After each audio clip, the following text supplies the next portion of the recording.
চট্টগ্রামের সাতকানিয়া উপজেলার উত্তর এউসিয়া সরকারি প্রাথমিক বিদ্যালয়ের শিক্ষার্থীরা পড়াশোনা করছে জীবনের ঝুঁকি নিয়ে। ভবনের ছাদ ও ফিলারের বড় ফাটল, শ্রেণীকক্ষের অভাব আর দীর্ঘদিনের প্রশাসনিক গাফলতিতে অনিশ্চিত হয়ে পড়েছে শতাধিক শিশুর শিক্ষা জীবন। বিদ্যালয়ে সরজমিন গিয়ে দেখা যায় ভয়াবহ এক বাস্তবতা।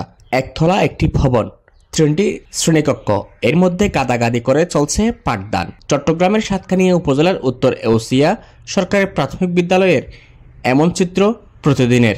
1995 সালে নির্মিত ভবনটি এখন চরম ঝুঁকিপূর্ণ। দেয়ালের পলেস্তারা খসে পড়েছে, পিলারের রড বেরিয়ে এসেছে, ফাটল ধরেছে ছাদেও। শ্রেণীকক্ষের অভাবে অফিস কক্ষই চলছে প্রাক প্রাথমিকের ক্লাস। আমাদের এই স্কুলটি খুব ঝুঁকিপূর্ণ। আমরা একটি নতুন ভবন চাই। 2022 সালে নতুন ভবন নির্মাণের জন্য বরাদ্দ পেলেও ঠিকাদারি প্রতিষ্ঠানের কাজ শুরুর আগেই সময় শেষ হয়ে যায় উপজেলা শিক্ষা অফিসের উদাসীনতায়। পরে চুক্তি বাতিল হয়। এর মধ্যে পেরিয়ে গেছে প্রায় 3 বছর। ভবনের দুরবস্থার কারণে শিক্ষার্থীরা কমে গেছে প্রায় অর্ধেক। 2022 সালে যেখানে শিক্ষার্থীর সংখ্যা ছিল প্রায় 3 শতাধিক, এখন তা নেমে এসেছে 126-এ। এই স্কুলটা হচ্ছে অনেক দিনের পুরনো এবং এটা একটা ঝুঁকিপূর্ণ ভবন। এদিকে ভেঙে যাচ্ছে, অনেক জায়গায় ফাটল ধরেছে, জরাজীর্ণ ভবন, অনেক জায়গায় প্লাস্টিকের সেটাও পড়ে যাচ্ছে। অনেক সময় দেখলাম যে আপনার যে ফাঁকা থাকা সবগুলো খুলে নিচে পড়ছে। 2022 সালে ছিল, 23 সালে ছিল আপনার 300+ স্টুডেন্ট ছিল, এখন বর্তমানে 100-150 নিচে চলে আসছে। তাহলে শিক্ষা বর্তমান দিন দিন হচ্ছে কি ঝুঁকিপূর্ণতে চলে আসছে। আমাদের এখানে দিন দিন সবকিছু তো উন্নত হচ্ছে, আমাদের স্কুলটা কেন ঝুঁকিপূর্ণতে চলে আসলো এটা একটু বিবেচনা ভিত্তিক দেখবেন। আমাদের স্কুলে বর্তমানে ক্লাস করার মতন রুমেই নাই, হেড টিচারের রুমেই হচ্ছে কি শিশু। নমস্কার, আমি উত্তর এশিয়া সরকারি প্রাথমিক বিদ্যালয়ের প্রধান শিক্ষক।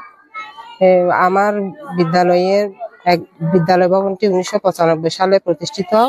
এটিতে 3টি শ্রেণীকক্ষ ও একটি ছোট কক্ষ রয়েছে, যা শ্রেণীকক্ষ হিসেবে ব্যবহৃত হচ্ছে।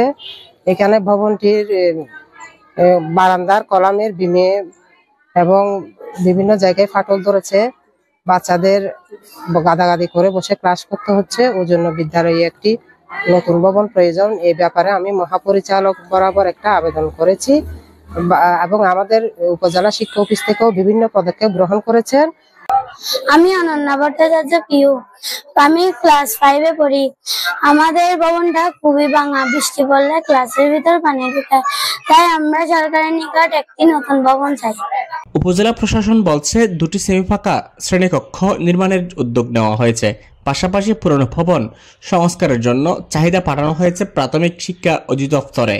এই বিদ্যালয়ের সমস্যাগুলো আমরা পর্যবেক্ষণ করেছি।